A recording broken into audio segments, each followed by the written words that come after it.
Hello, everybody. Welcome to another live stream.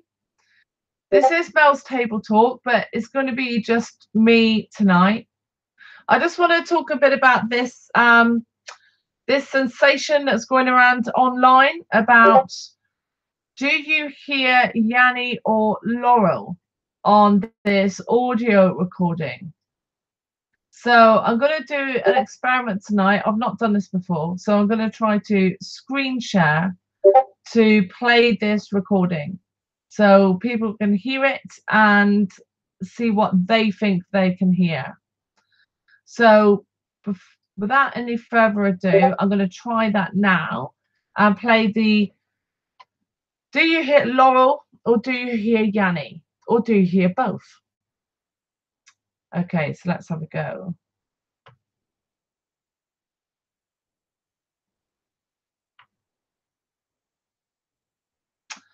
Okay, bear with me while I...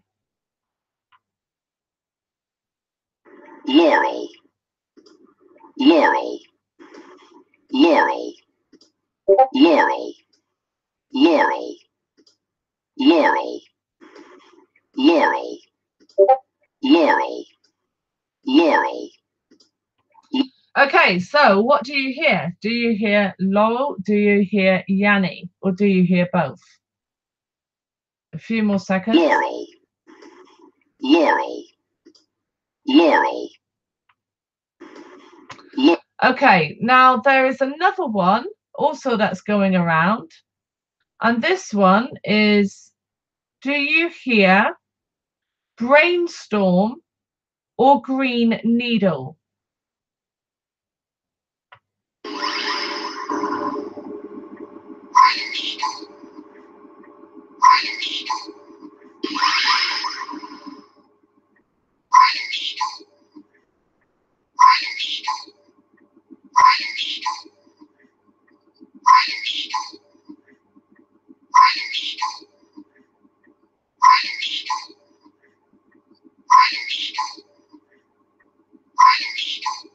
Looking. So this one's obviously pretty bulky. You can see the base of it's really thick and bulky, which it kind of has to be for its functions. Okay. So let me go back.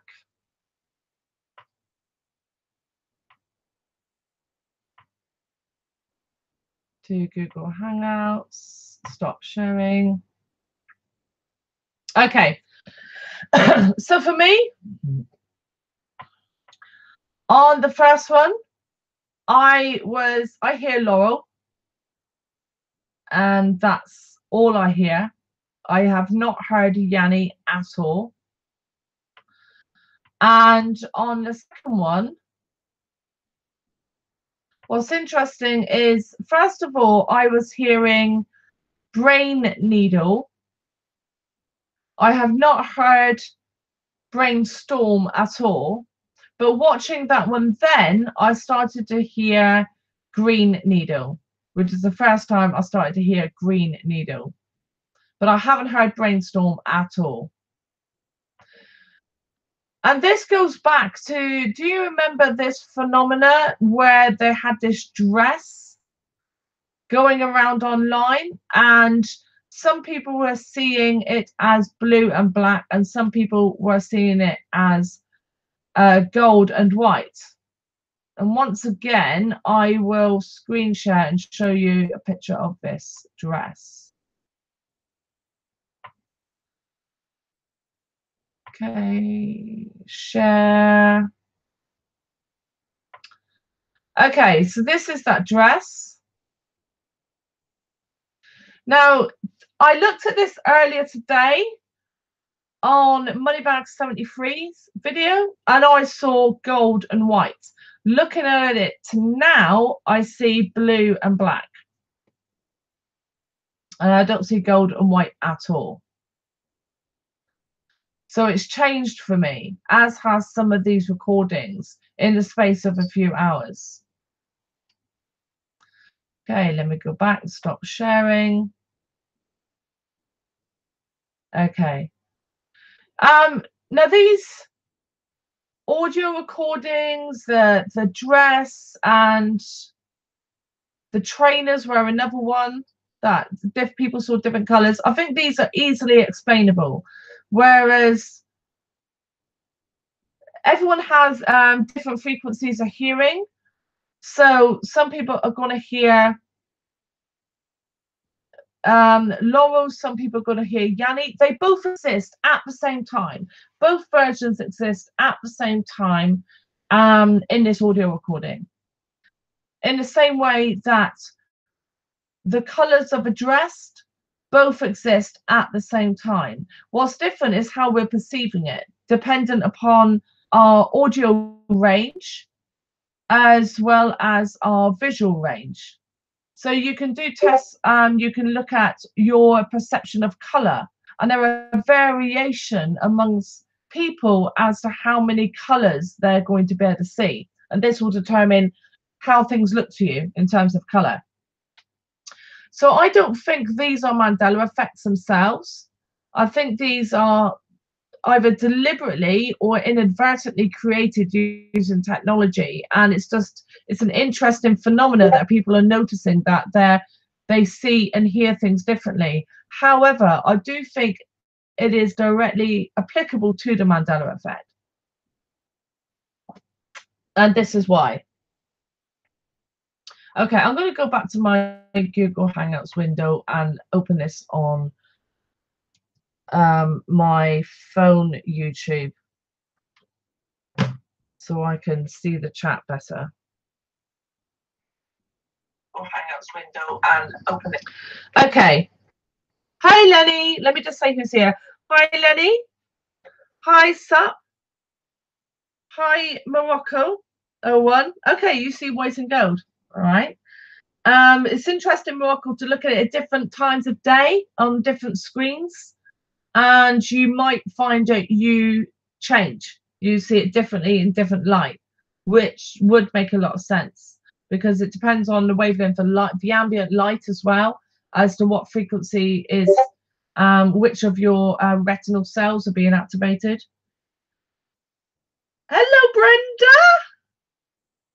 Oh, wow. Haven't spoken to you for so long. Get your butt into Discord, please. Okay, guys.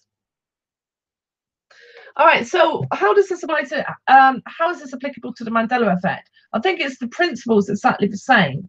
So in the Mandela effect, what's happening is people, in my view, people are seeing different realities. You could call them realities, you could call them dimensions, you can call them timelines, whatever you want.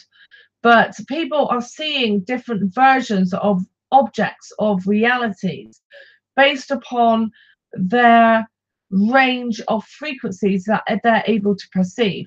So some people are only being able to perceive a specific version,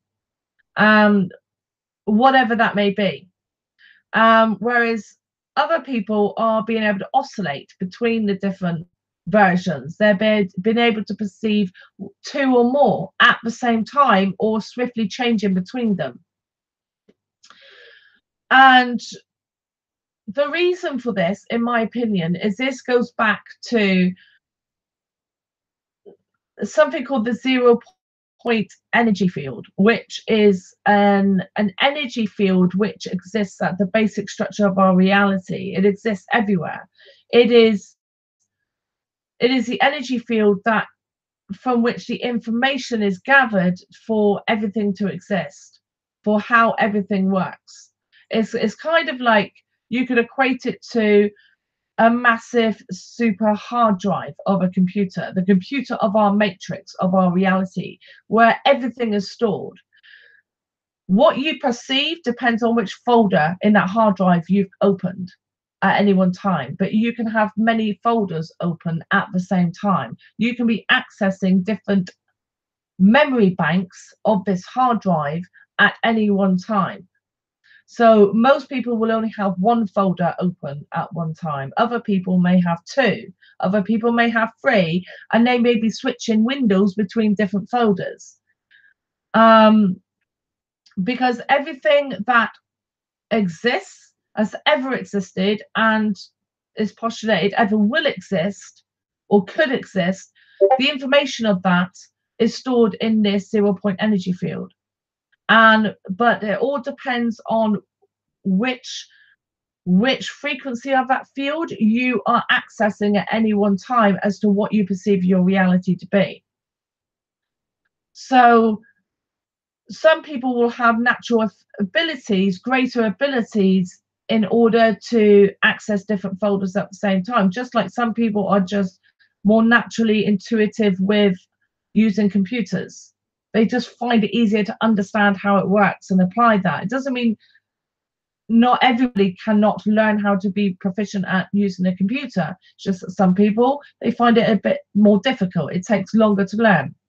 Some people are born with a gift for art. It doesn't mean that another person who it can never be an artist. Everyone can be an artist. It just might take some people longer, because if they weren't born with that natural area of talent, they have to work harder to achieve the same skill level as somebody who was born with a natural gift for art. And so this goes back to what I'm talking about with the 0 point energy field. Some people just have for whatever, and there are reasons for this, but they have a greater affinity to read different frequencies, to open different folders in the storage device, which is this 0 point energy field. Now you can equate each folder back to Rupert Sheldrake's theory of morphogenesis. So each folder, you could say, is a morphogenic field. And within each folder, within each reality, there are lots of different subfolders. So you could be in a reality in which Christianity exists. That would be a subfolder. If you have that open, if you've accessed that, then that is where your focus is, your belief system is. But you can change. You can close that folder and you can switch to Islam. You can close that folder and switch to Hinduism or Buddhism. In the same way that you can, within any one reality, you can open subfolders and see things in a different way, a completely different way. And some people see many things open at the same time. The way this goes back to morphogenic fields is that it isn't set in stone. So if you go back to the analogy of being an artist, just because you weren't born with a greater affinity to quickly learn how to achieve a certain skill set in art doesn't mean you're never going to achieve that, because you can learn how to be that. The morphogenic fields is similar to that analogy. So with the morphogenic field theory, you need, if you have one person who has a greater affinity to open folders on this hard drive that the majority haven't got open, then that skill set will be transmitting, that individual is transmitting a specific morphogenic field themselves, and that morphogenic field can then be picked up by other people, and their frequency can be entrained to that frequency and being emitted by that person. So then their physical structure changes in order to allow them also to have this ability. And then that too can be transmitted to other people. Each of whom can transmit it to several other people. So it's an exponential spread of a different skill set. So this has been shown with the 100 monkey experiment. It's been shown many times through observation that new knowledge and skills somehow gets transmitted amongst a species or a group by some means we don't yet understand, which is where the morphogenic field theory comes in. And to me, that's exactly what's happening with the Mandela effect. So people are in training to this new frequency of being able to change our reality, or open these other folders and perceive different versions of the same reality that are stored in the 0 point field. And that is going to be happening exponentially. So it's going to get greater and greater numbers of people being able to not only know what the Mandela effect is, because anyone can see and learn what the Mandela effect is, doesn't mean they are affected or will become affected. There's a difference between understanding what it means to actually seeing it and experiencing it. You see it and experience it once your body entrains to this new frequency within the human morphogenic field of this subfield of those who are able to do this, are able to open these new folders or see these new realities or create these new realities. And I believe we are creating it. I believe that what we are doing, that those are affected, we are learning how that we have the ability to change our physical reality by our observation. So we are also able to change physical objects. You might say, before, some people might have used the term a psychic phenomena. You're able to psychically change things. Telekinesis, for example, is an example of this. And once the problem is, for example, okay, so say, I'm not saying I could do this, but this is an analogy. Okay, so say I take this pot of fish food. Now, I wake up tomorrow and I absolutely believe that this is red. Now, because let's assume that my bodily structure has picked up this morphogenic frequency of being able to have this ability, and my bodily structure has changed to enable me now to have this ability. So I wake up tomorrow and this actually becomes red. It doesn't mean that the blue one no longer exists. It still exists, because the memory of it, the information encoding this, still exists in the 0-point energy field. So somebody else could come and look at this same pot that to me right now is red instead of blue.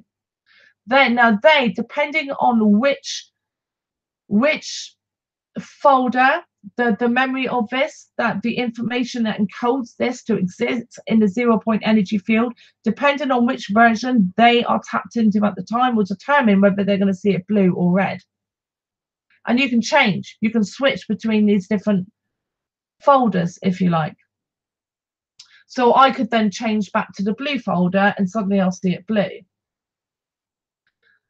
And this ability, the actual ability itself to be able to do this, is now stored in the 0-point energy field. So people are being able to access it at subconsciously in order to pick up this new ability, to be able to do this, to change reality. It also explains why deceased people are now alive. So when somebody dies, their physical body dies, the information of that physical form, that physical body, still exists and always will exist in the 0-point energy field. It can never go away. It's a permanent imprint, a memory, if you like, of that individual in the 0-point memory field.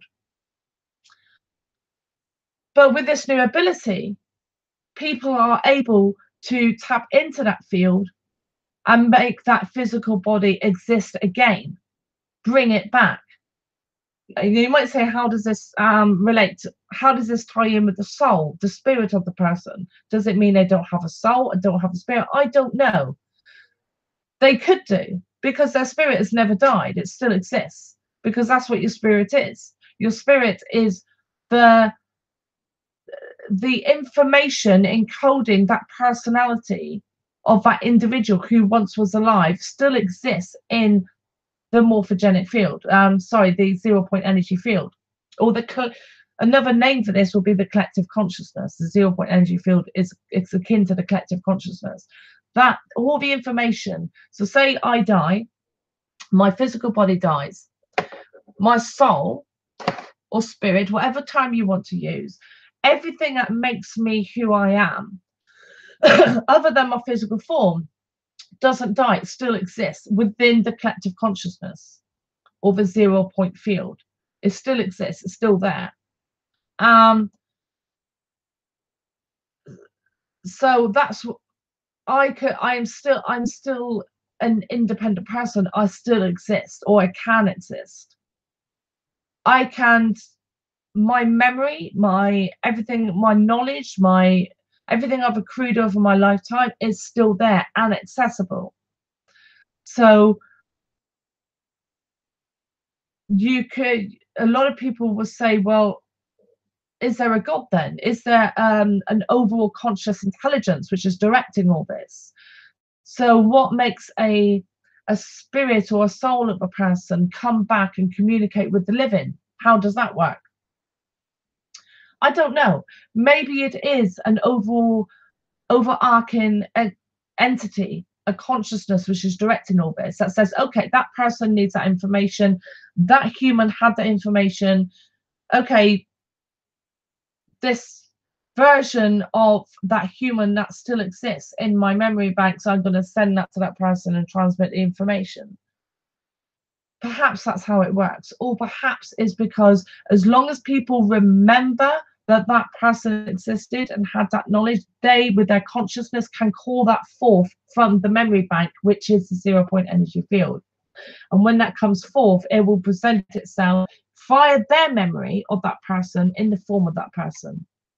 Or maybe it's both. It's happening for both the living individuals as well as an entity directing it on the other side. I don't know. But I think the basic tenet is correct, that our entire consciousness, who we are in this lifetime, will always exist. We don't need to search for immortality. We're always immortal. We always will be immortal. The memory, the information of every human who has ever existed or ever will exist is encoded already in the 0-point energy field, because the 0-point field has no time. It is existing in a quantum level where both past, present, and future have already occurred and are occurring at the same time. There is no concept of time there. So you can access the stored memory and knowledge of individuals who might live 10,000 years in the future. It's possible, it's there. And I think what's going on with humanity now, for whatever reason that may be, we are now developing this ability en masse to access this information. Another term for this information field would be the Akashic Records. So these are all different labels, just different names of the same thing. Science, physics will call it the 0-point energy field. Biologist Rupert Sheldrake will call the subfields the morphogenic fields. Certain spiritual people will call it the Akashic Records, or the collective consciousness, or God, or Allah, or the source, Gaia. Gaia to me would be a morphogenic field, which is a specific part of the memory bank within the 0-point energy field that encodes the information of Earth. That Gaia is the morphogenic field, the section of memory in the 0-point field which encodes Earth. And we are simply developing the ability, or perhaps in some people's view, redeveloping the ability, reacquiring it, of being able to access this memory bank and use its information. But at the moment, for most of us, it's happening at a purely subconscious level, not a conscious level. But over time, I believe we will learn and are learning how to manipulate, use, and control it, to learn how to drive this updated supercars we've been given. And this also explains why our physiology is changing, because in order to exist in this reality, we need a physical body, because that is how we absorb energy into our body, and that is then transmuted along this physical structure into the frequencies of energies for our consciousness to exist in the form as it does, as in the form of my consciousness, as me as an individual, as a unique identity exists. And if our consciousness is changing, our morphogenic field is changing. And remember that our morphogenic field as a human not only encodes our physical form, but also our spiritual form, our etheric layers, our energy bodies, then in order for that to happen, for our energy bodies to adapt and change, our physical structure also has to change, because our physical structure is the means by which those energy layers are fed, that they exist, that they grow. Because our physical form is like an antenna. It draws in energy, transmutes it, and then sustains our consciousness, our energy body, our soul, or our spirit, whatever term you want to apply. They're all correct. None are right or wrong. They're just different terms of the same thing, or different aspects of the same thing. So our physical body has to change, because our abilities are the ability of our consciousness, of our energy bodies is changing. They go hand in hand. It has to be that way. In the same way that in order for my computer to have a new ability, there has to be a physical change within the computer. So even if that's just software, new software memorized on a hard drive, it's still a physical change. But if I want my computer to suddenly become, I don't know, a touchscreen computer, then I need a touchscreen monitor. It's a physical change. So it's exactly the same thing with us. Our bodies have to change to adapt and sustain this new abilities that we are developing. So that's why we're seeing the physiological changes that we are in the Mandela effect, in my opinion. And they will increase. And you might see reversals, because we're not yet entrained and into a specific uniform morphogenic field of humanity right now. There are different populations of humanity are reading different morphogenic fields. So there are different versions of a human body right now. There are different versions of every aspect of us on this planet, because there's no uniformity at the moment among the human race in terms of which morphogenic field we're all reading and therefore applying to ourselves. So until we get to that state of uniformity, or at least almost uniformity, then we're going to continue to see changes. We're going to continue to see flip-flops. So I think my basic message will be, don't be nervous or anxious about this, because this is happening. You're on this ride, and this is going to continue to happen. And you have a choice. Are you going to look at this as something scary, or are you going to look at it as something liberating and amazing and incredible, that you are alive at this time in our history to be able to partake in this? I mean, that is amazing. That is fantastic that you're able to witness this and experience it firsthand. So, okay, that's my message. I'm just going to see what everyone's saying in chat. I hope it's nice things.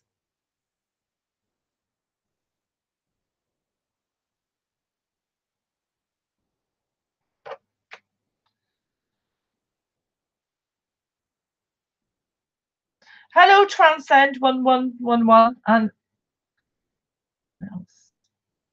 thank you for coming.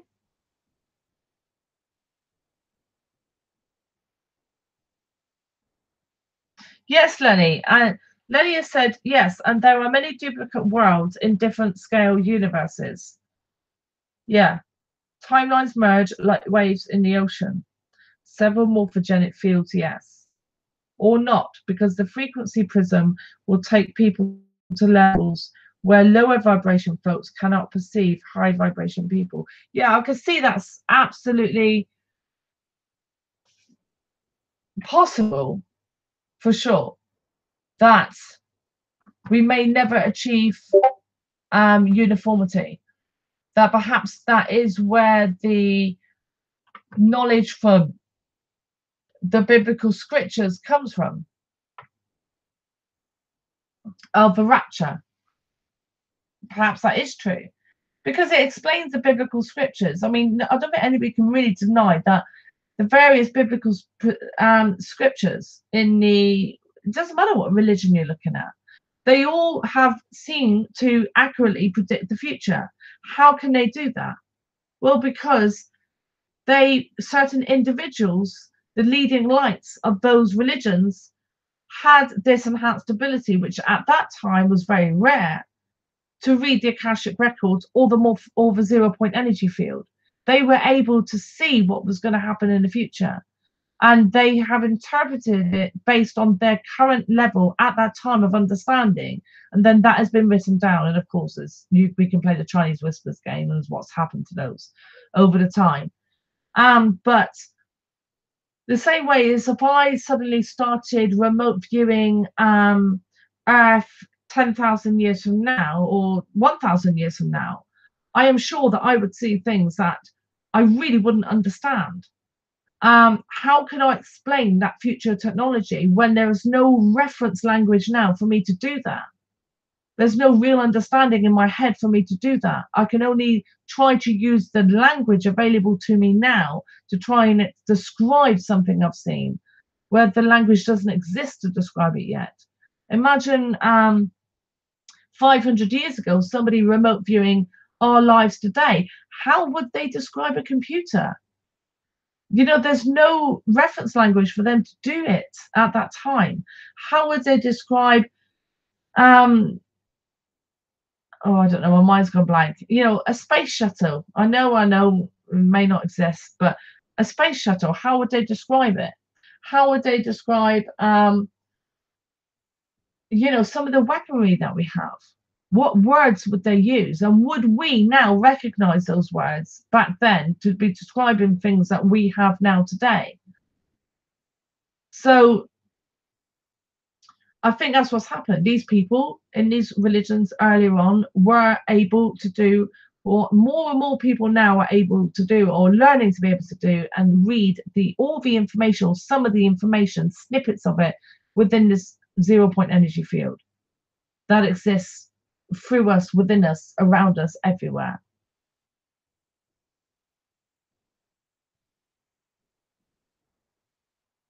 Okay, Lenny. Lenny said every cycle of 2,000 years repeats. Every 12 cycles, the 13th cycle changes to allow a new morphic field. Okay, yeah, I can buy into that, because I'm reading that they've witnessed in biology that in studies of looking at this field and its effect on our cellular activity, that there is a definite pattern, a cycle that occurs, and it repeats. And as we were just talking about, you and I, back in Discord, as above, so below, or which I think really should be so below as above, that our reality is holographic, that I was thinking the other day how a nation, how the structure of a nation and a human society could be equated to exactly the same as within a cell. And Lenny was saying how the structure of the galaxy can also be equated to that. I mean, it goes up in levels. So it is holographic. The reality we live in is holographic. What we see at a micro level is reflected in a macro level at all scales. There are differences, obviously, but the basic structure, the organizational structure, the patterns, the cycles, it repeats. And again, I think this goes back to the 0 point energy field of this reality. There is information within that encodes how things work in this reality that we exist in, how things are organized. Why are most, and I'm sorry if you don't believe in them, that's fine, but I'm still going to talk about them. Why are most ETs, aliens, humanoid in shape? Why? Because there is a basic imprint, a basic morphogenetic field of certain species from certain environments at certain levels of consciousness need to have a specific form, a basic shape. And so whenever a species or consciousness reaches that level, that state of awareness, their physical form has to reflect the information in that morphogenic field. Just like I was going back to, in order for that state of conscious development to even exist within that physical form. So in this reality, and it may be different in higher dimensions, I think it probably is, but in this dimension, this range of frequency bands, then for our specific level of development of consciousness, our physical form has to be what we would call a basic humanoid shape. And you can see this in biology. We can see it in experiments with biology that there isn't really a satisfactory explanation as to what makes a human cell develop into a human. They try to explain it, but they can't really. It doesn't really, none of the views really explain that process. What is ordering that? What is given the basic final pattern for which that group of cells knows to form a humanoid shape? We see it in certain experiments and things we've done on certain species like salamanders, that if you remove a limb, the limb will regrow. But what is given that information to those cells at the end of the amputated limb or a severed limb, whatever, that it should grow into a limb like that? They've seen it in humans where our limbs mirror each other. So in experiments where they've I'm trying to remember the experiment now. Okay, I'm not remembering the one I wanted to talk about, but there's another one that's come to mind that actually explains the principle. So, if you get a human and you sit them down at a table and you put a mirror here, so they are looking in one side of a mirror and they're looking at their right arm, and they can't see their left arm, but they can see a reflection of the right arm in the mirror.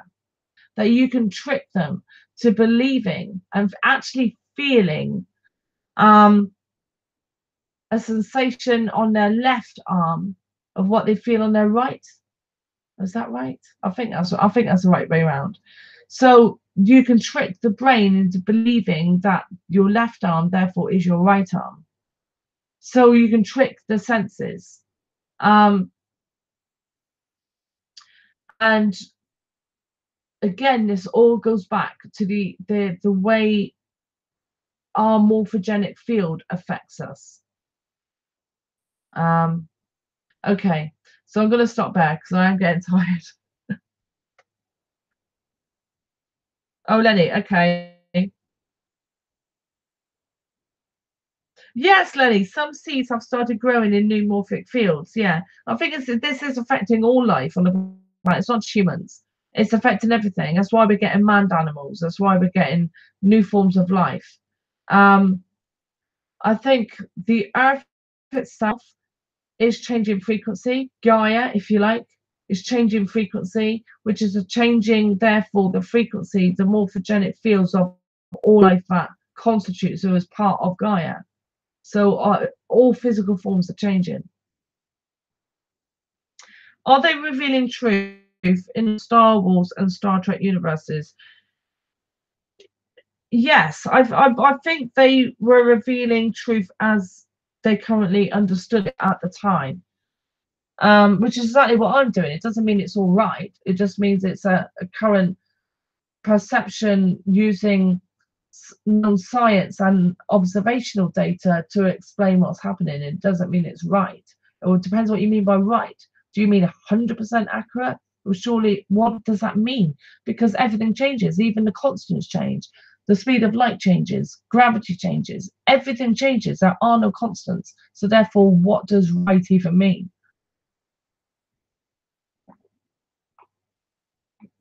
Okay, aphasia victims seem to live in an alternate reality where words become gibberish, but the mind still functions. It just cannot speak. Stroke victims too.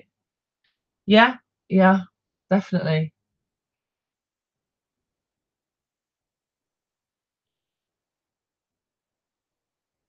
Yeah.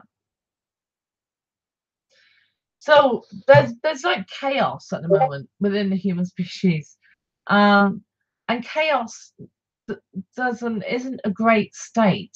So what I mean by that is, in nature, things want order. They don't. Nature doesn't like chaos. Everything is seeking order. That's how chemical reactions work. Everything wants stability. Um, Less chaotic energy. And right now there is chaotic energy on the Gaia because we have different groups, different populations, and individuals all reading from different morphogenic fields, i.e., different frequencies. It's chaos. People are switching between different ones. You can spend time with somebody at one frequency, you'll entrain to theirs. You can spend time with somebody at another frequency, you'll entrain to theirs. There is a lot of chaos. So I think I would say that the Mandela effect is a temporary phenomenon, and it will pass. Eventually things will settle down. People will start noticing fewer and fewer eventually, as things stabilize, as Gaia settles in a new frequency, perhaps, if you want to call it that, and we start all reading from the same morphogenic field. But how long it's going to take, I don't know. But it could take hundreds of years.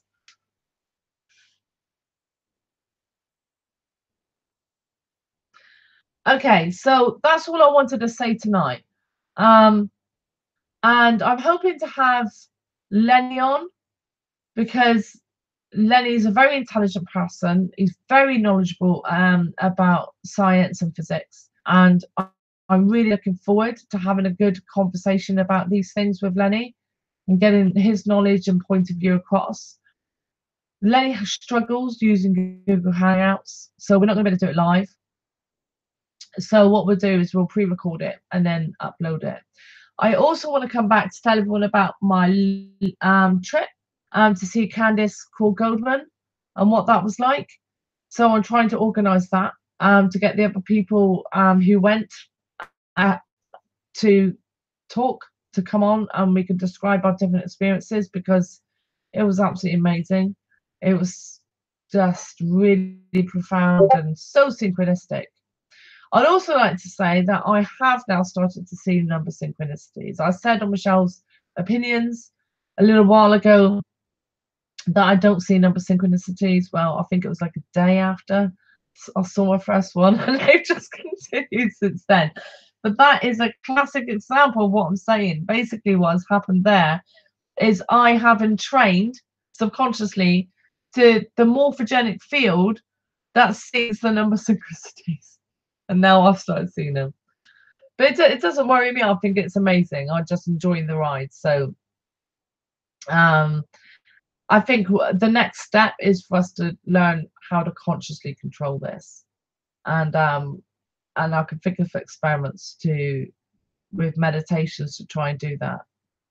So I'm just going to put a link in chat for Discord. That's to join the Flame server. So if anyone here isn't a member, please come in. It's free. It's just an online chat forum where you can speak to me and lots of other people, lots of other YouTubers in this area, and get to know everybody and have really good philosophical conversations, as well as experience free meditations and sometimes healing. We all have different modalities in terms of quantum practice, if you like, if you want to call it that. So tarot card and lots of things like that. So it's a good way for us to practice and to hone our skills. And I think that's really where we should be going with this anyway. We should be practicing and honing our skills in the Mandela effect.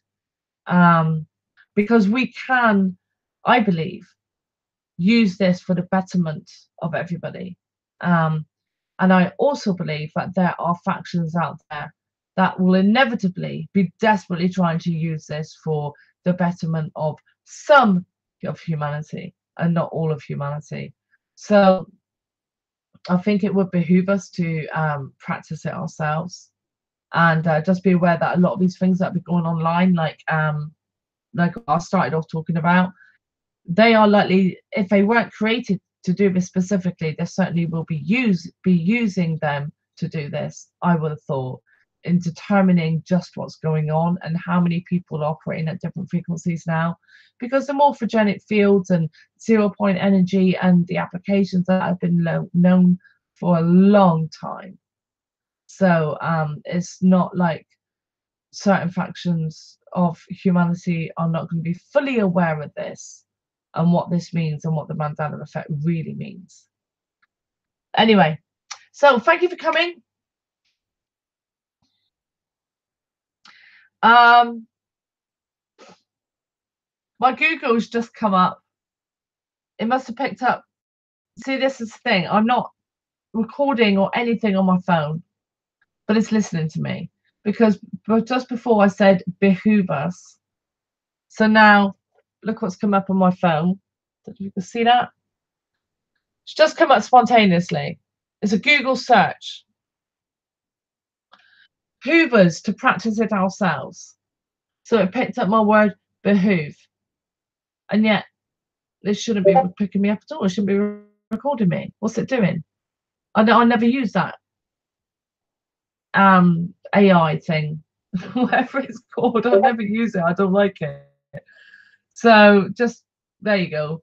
But is it that my phone is recording me and that's just a symptom of it? Or is it my consciousness that's doing it? I don't know. I don't know, but it could be both. Either way, it's spooky.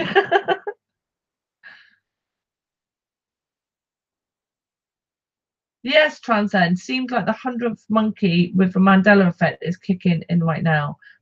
Hang on tight, people. Exactly. Hang on tight and enjoy the ride. We are the monkeys in this experiment, whether you believe it's evolved from them or not. Anyway, good night, people. Thanks for signing in, coming in and watching. If you liked it, please like, please subscribe, click the bell notification, and please share. And I'm sorry I haven't been on for a while. I wasn't very well, so I had a lot going on, so that's why I didn't come on. I had awful troubles with technology with this new webcam. That took me about a week to solve, so that took a week, and then I wasn't well after that. So I will be on more now, coming up again. So there's much to talk about, and I will see you soon. So thank you for watching. Take care.